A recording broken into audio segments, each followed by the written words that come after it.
João, capítulo 1, versículos de 1 a 14. No princípio era o Verbo, e o Verbo estava com Deus, e o Verbo era Deus. Ele estava no princípio com Deus.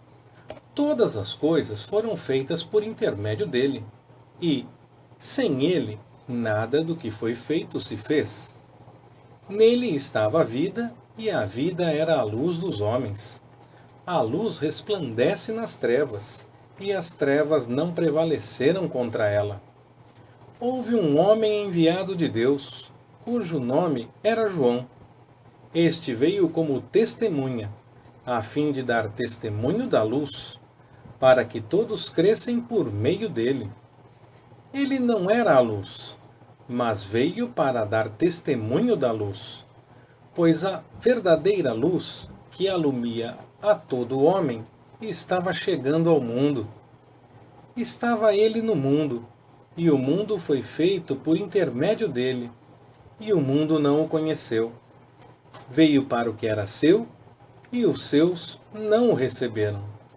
Mas a todos quantos o receberam, aos que creem no seu nome, deu-lhes o poder de se tornarem filhos de Deus, os quais não nasceram do sangue, nem da vontade da carne, nem da vontade do varão, mas de Deus.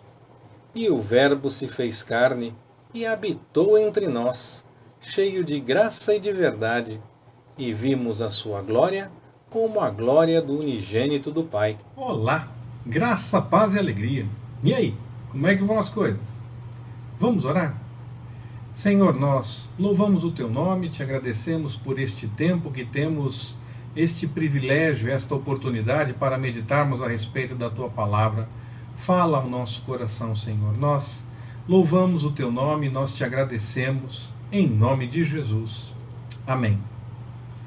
A data da divulgação dessa mensagem é logo depois do Natal de 2020, mas eu gostaria de continuar meditando a respeito dessa data tão especial para o cristianismo. Até porque, estando na internet, essa mensagem poderá ser acessada em qualquer data, em qualquer momento. Então, sempre é bom parar para pensar a respeito da questão envolvendo o Natal em si, o que é toda essa questão para o próprio cristianismo. E por isso nós fizemos a leitura do Evangelho de João no início dessa mensagem. Apesar de algumas pessoas preferirem enfatizar que a data não é essa, e nós já comentamos em outra mensagem que podemos fazer um cálculo aproximado com base no anúncio do nascimento de João o Batista, eu não tenho nenhuma crise com 25 de dezembro. Sinceramente, não tenho nenhuma crise com essa data. Se a sociedade prefere lembrar que Jesus nasceu nessa data, ou lembrar, comemorar como se fosse o nascimento dele nessa data, e não de um outro deus pagão, melhor. Eu prefiro que as pessoas queiram falar a respeito de Cristo do que de outro deus pagão. Tem gente que não sabe nem qual era essa outra comemoração que acontecia antes, ainda na época do imperador Constantino. Então, há pessoas que nem sabem, que só ficam sabendo disso quando alguém comenta a esse respeito, porque as pessoas associam 25 de dezembro com Jesus.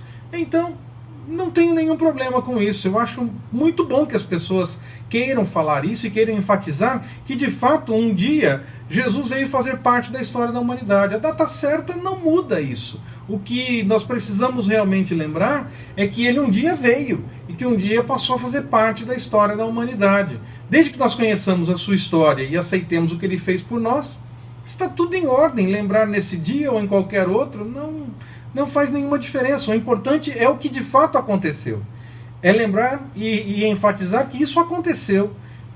O resto, a data exata, não é a crise. Não sei por que tem pessoas que se preocupam tanto com isso. E dessa forma, essa meditação tem essa ideia, é a respeito exatamente disso. As pessoas sempre se preocupam com alguma coisa e geralmente se preocupam com coisas que não são necessárias. a gente fica muito preocupado, as pessoas normalmente ficam muito preocupadas com o que podem fazer para agradar ao Senhor, e na verdade nós estamos muito longe disso, do que nós possamos de fato fazer para agradar ao Senhor. Os fariseus cobravam as pessoas do seu tempo por coisas que apareciam, por questão de usos e costumes, pelo que de fato era certo, levando-se em conta o que a lei dizia. E se as pessoas não fizessem o certo, de acordo com a regra, de acordo com a lei, tinham que se acertar com o Senhor, tinham que oferecer sacrifício, estavam em pecado. Ainda que a gente não vá sair por aí fazendo um monte de coisa errada, amém. Não é isso que move o coração do Senhor. Não é isso. Não é o que nós podemos de fato fazer por nós mesmos. As nossas preocupações em relação ao que nós podemos fazer ou realizar. Não é isso que comove o Senhor. É possível ser uma boa pessoa, não fazer coisas erradas e ainda assim estar distante do Senhor. O jovem rico é um exemplo disso. Cito muito o jovem rico como exemplo, e eu acho que ele se encaixa mais uma vez aqui. Ele mesmo disse, essas coisas eu faço desde sempre. E o Senhor olhou e falou, olha, ainda te falta uma coisa. E aquela coisa não estava na lei. Não era uma coisa que era destinada a todas as pessoas, mas por conta do que havia no coração dele, aquilo era importante que ele observasse, para mostrar que de fato tinha compromisso com o Senhor. Então, não é essa questão do que nós podemos fazer, da forma como nós podemos fazer as coisas, que de fato comove o coração do Senhor. E o Natal nos lembra disso.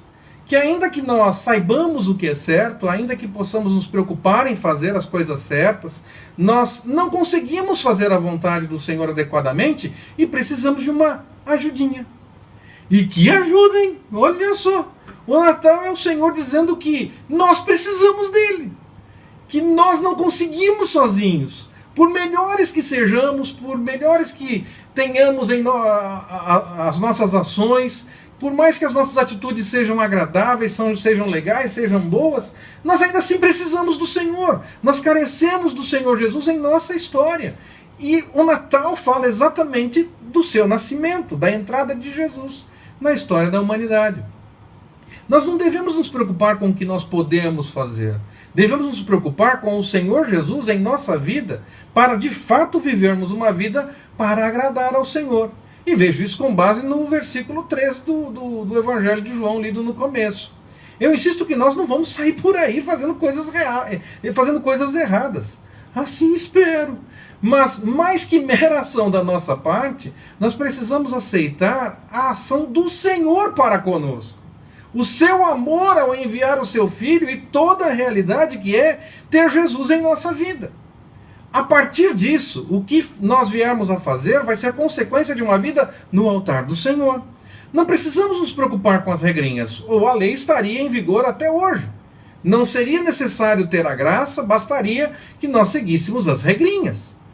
E mesmo no tempo da lei, o Senhor não esperava apenas meros sacrifícios. Nós podemos ler isso no Salmo 51, por exemplo.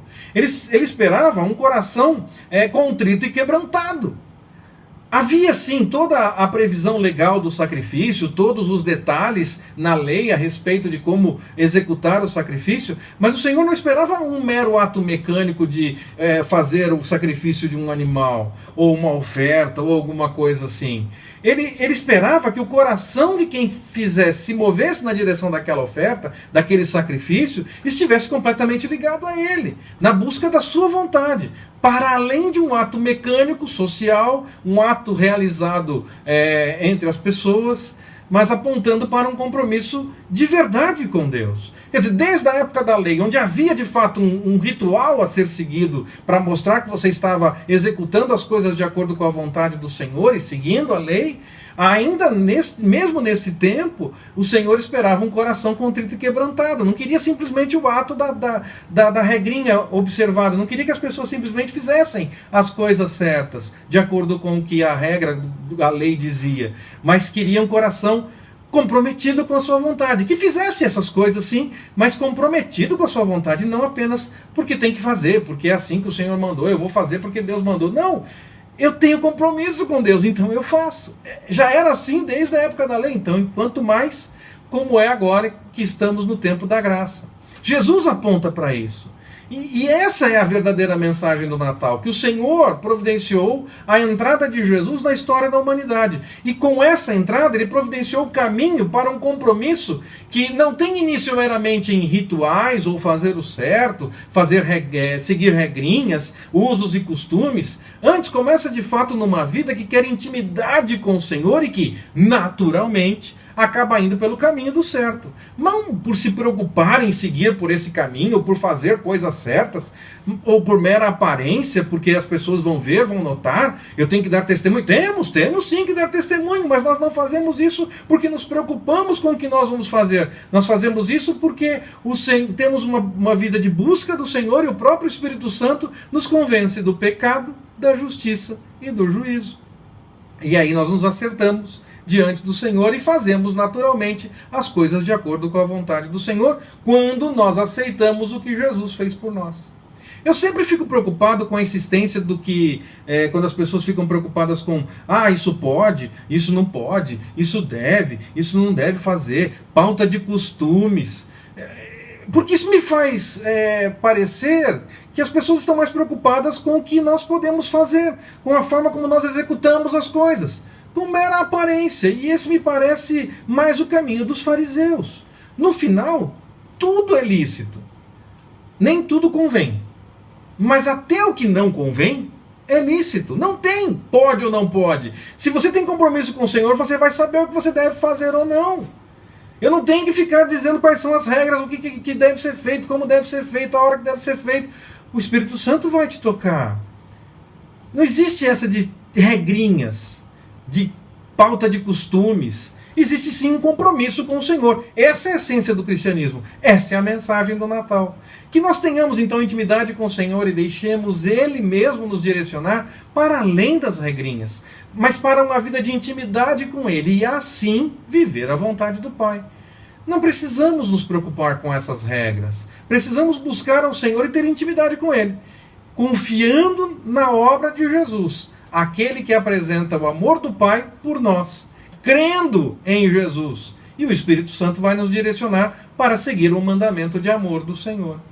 Nada de, insisto, preocupação com regrinhas. Se tivermos intimidade com o Senhor, o Espírito Santo nos direciona pelo melhor caminho. E eu insisto, quando Ele nos convence do pecado, que nós, tendo conhecimento, confessamos e abandonamos, quando Ele nos convence da justiça e do juízo, nós então passamos a entender que em Jesus há salvação.